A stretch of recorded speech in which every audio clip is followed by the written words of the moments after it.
Good morning to all of you. आज हम अध्ययन करेंगे आधुनिक इतिहास के अंतर्गत सुभाष चंद्र बोस। तो इनका जीवनी परिचय पूरा देखेंगे। ठीक है, तो इनका जो जन्म हुआ था 23 जनवरी 1887 ईस्वी। ठीक है, स्थान कटक उड़ीसा में हुआ था।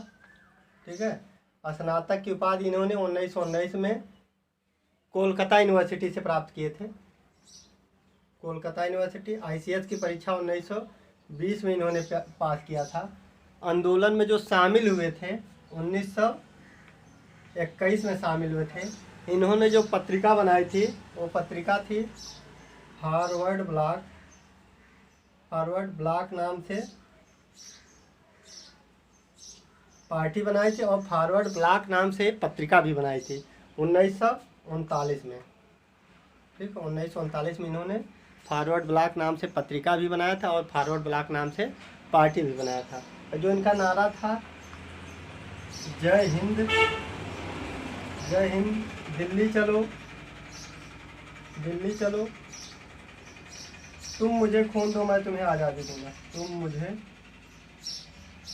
खून दो मैं तुम्हें आज़ादी दूंगा। इनके 3 नारे थे। तो अध्ययन कर लेते हैं। जन्म इनका जो हुआ था 23 जनवरी 1887 में हुआ था। इनका जो स्थान किस स्थान पर हुआ था, कटक उड़ीसा में पड़ता है। ठीक है, स्नातक की उपाधि इन्होंने 1919 कोलकाता यूनिवर्सिटी से प्राप्त किया था। आईसीएस की जो परीक्षा प्राप्त की 1920 में इन्होंने प्राप्त की थी। आंदोलन में जो शामिल हुए थे 1921 में शामिल हुए थे। उसके बाद पार्टी और पत्रिका जो फॉरवर्ड ब्लॉक नाम की पार्टी भी बनाया और फॉरवर्ड ब्लॉक नाम की पत्रिका भी प्रकाशित की। और इनका जो नारा था 1939 में दोनों का गठन किए थे। जो नारा था इनका जय हिंद, दिल्ली चलो, तुम मुझे खून दो मैं तुम्हें आज़ादी दूंगा, इत्यादि नारे थे इनके। ठीक, तो सुभाष चंद्र बोस भारत के ऐसे क्रांतिकारी थे। सुभाष चंद्र बोस भारत के एक ऐसे क्रांतिकारी थे जिन्होंने अपना संपूर्ण जीवन भारत की आज़ादी के लिए लगा दिया। ठीक, इन्होंने इनका जन्म कटक उड़ीसा में हुआ था 1887 ईस्वी में। उसके बाद इन्होंने कोलकाता यूनिवर्सिटी से 1919 में स्नातक की परीक्षा पास की। उसके बाद ये जो आईसीएस की परीक्षा होती है, आईएएस की पहले आईसीएस बोला जाता था, इन्होंने 1920 में पास किया और इनका चौथा वरीयता क्रम में इनका चौथा स्थान था। इसके बाद उस त्यागपत्र दे दिए। उसके बाद उन्होंने 1921 में महात्मा गांधी के असहयोग आंदोलन में शामिल हुए और भारतीय राजनीति में कदम रखा। उसके बाद जब महात्मा गांधी ने असहयोग आंदोलन वापस ले लिया तो उसकी तीखी प्रतिक्रिया करते हुए 1923 में ये चित्तरंजन दास के साथ 1923 में चित्तरंजन दास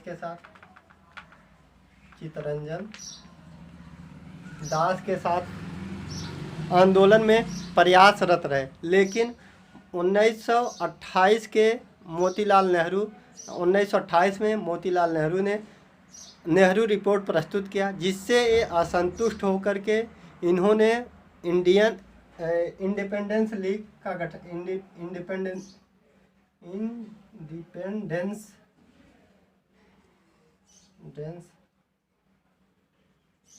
लीग नामक पार्टी का गठन किया।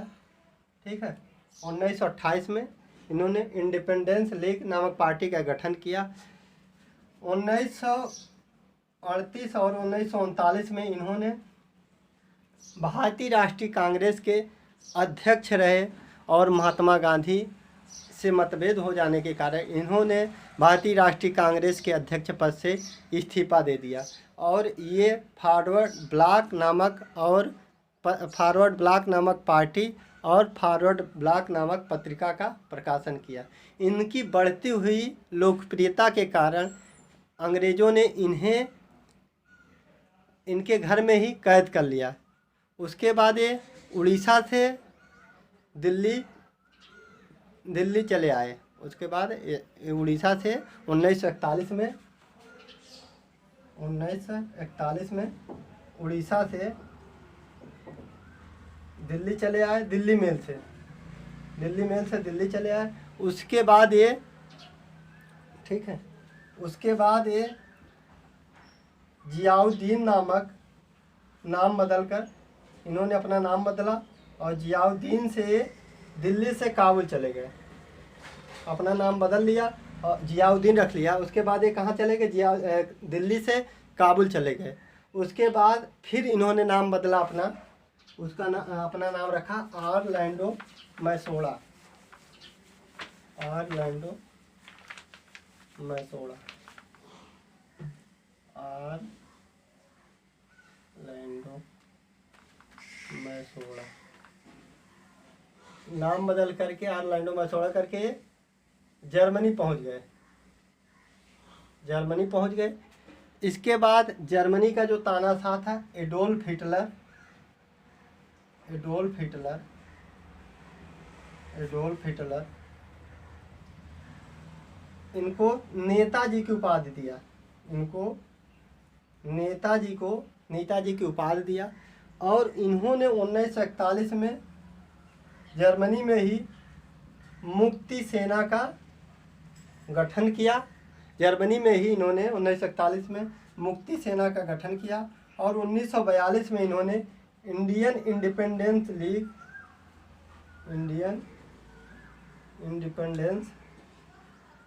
लीग नामक पार्टी का गठन किया। जर्मनी में ही इन्होंने इंडियन इंडिपेंडेंस लीग नामक पार्टी का गठन किया। और 1943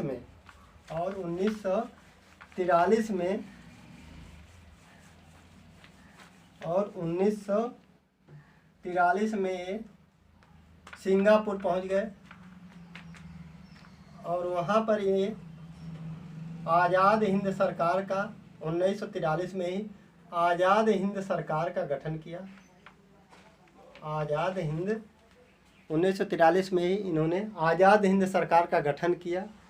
और वे राष्ट्राध्यक्ष बने। राष्ट्राध्यक्ष, प्रधानमंत्री और वित्त मंत्री बने। ठीक है, ये पद आज़ाद हिंद सरकार में ये क्या राष्ट्राध्यक्ष बने, प्रधानमंत्री बने और वित्त मंत्री बने। और कुछ नोट में लिख लेते हैं। नोट में इन्हें रविंद्रनाथ टैगोर ने इन्हें देश नायक कहा। रविंद्रनाथ टैगोर ने इन्हें क्या बोला था? देश नायक बोला था। रविंद्रनाथ टैगोर इनको क्या बोलते थे? देश नायक। महात्मा गांधी इन्हें क्या बोले थे? महात्मा गांधी इन्हें देशभक्तों का देशभक्त, देशभक्तों का देशभक्त कहा। महात्मा गांधी इन्हें देशभक्तों का देशभक्त कहा। आज़ाद हिंद फौज, आज़ाद हिंद फौज रास बिहारी बोस द्वारा स्थापित आज़ाद हिंद फौज का 1943 में सुभाष चंद्र बोस ने पुनर्गठन किया।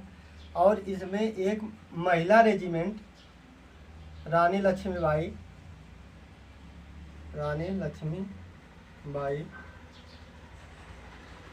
रेजिमेंट बनाया। ठीक है, 1943 में आज़ाद हिंद फौज का पुनर्गठन करके सुभाष चंद्र बोस ने 1943 में रानी लक्ष्मीबाई रेजिमेंट ऐड किया। ठीक है, और इसका सुभाष चंद्र बोस ने आज़ाद हिंद फौज का जो मुख्यालय बनाया वो रंगून बनाया। ठीक है, 1943 में रंगून बनाया। और सुभाष चंद्र बोस ने 1944 में एक रेडियो प्रसारण के माध्यम से पहली बार महात्मा गांधी को राष्ट्रपिता कहा। 1944 में रेडियो प्रसारण द्वारा महात्मा गांधी को राष्ट्रपिता कहा। सुभाष चंद्र बोस ने कहा कि आपको चिंता करने की बात नहीं है, मैं अपनी आज़ाद हिंद फौज लेकर भारत आ रहा हूँ। ठीक है, और सुभाष चंद्र बोस ने नारा दिया, तुम मुझे खून दो मैं तुम्हें आज़ादी दूंगा। जय हिंद, दिल्ली चलो इत्यादि नारा दिए थे। कहा जाता है कि 1945 में एक वायुयान दुर्घटना में सुभाष चंद्र बोस की मृत्यु हो गई थी। और सुभाष चंद्र बोस का जो जन्म हम बताए थे 23 जनवरी 1897 है, उसको आप लोग 87 बताए थे, उसको आप लोग 97 कर लीजिएगा। तो आज़ाद हिंद फौज के बारे में पूछा जाता है। आज़ाद हिंद फौज के संस्थापक कौन थे? रास बिहारी बोस थे। सुभाष चंद्र बोस ने इस आज़ाद हिंद फौज का क्या किया? पुनर्गठन कर दिया। इसमें रानी लक्ष्मीबाई रेजिमेंट ऐड कर दिया। और इसमें क्या नाम है, इन्होंने इसका जो मुख्यालय बनाया वो कहाँ पे बनाया? रंगून बनाया, पूछा भी जाता है। उसके बाद 1944 में इन्होंने रेडियो प्रसारण के माध्यम से पूछा जाता है राष्ट्रपिता की उपाधि, सबसे पहले राष्ट्रपिता की उपाधि किसने दिया? महात्मा गांधी को। तो सुभाष चंद्र बोस ने इनको राष्ट्रपिता की उपाधि दी थी और अपनी आज़ाद हिंद फौज लेकर भारत आ रहे थे। और ये भी पूछा जाता है कभी कभी कि इनकी मृत्यु कब हुई थी? तो 1945 में इनकी मृत्यु। लाल किला का मुकदमा, लाल किला का मुकदमा 5 से 11 नवंबर 1945 में आज़ाद हिंद फौज के सैनिकों पर दिल्ली के लाल किला में 5 से 11 नवंबर के मध्य मुकदमा चलाया गया, जिसमें प्रेम सहगल,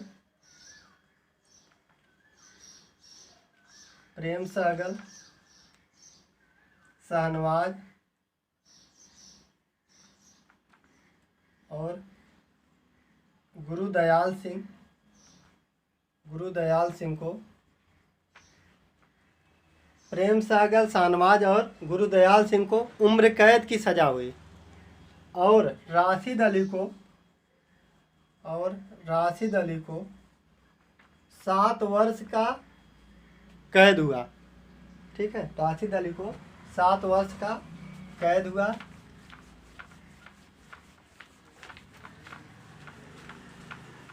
आज़ाद हिंद फौज के सैनिकों का बचाव करते हुए भूला भाई देसाई की अध्यक्षता में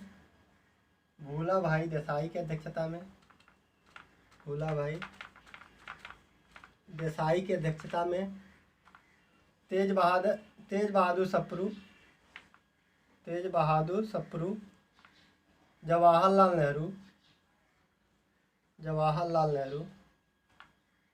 और अरुणा आसिफ अली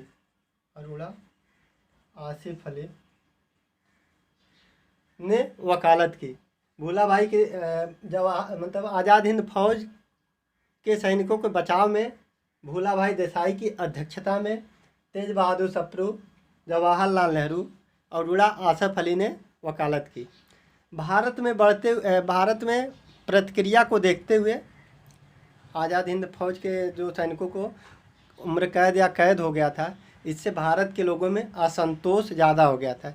भारत की प्रतिक्रिया को देखते हुए गवर्नर जनरल लॉर्ड वाइवल ने अपने विशेषाधिकार का प्रयोग करते हुए इनकी उम्र कैद की सज़ा को माफ़ कर दिया।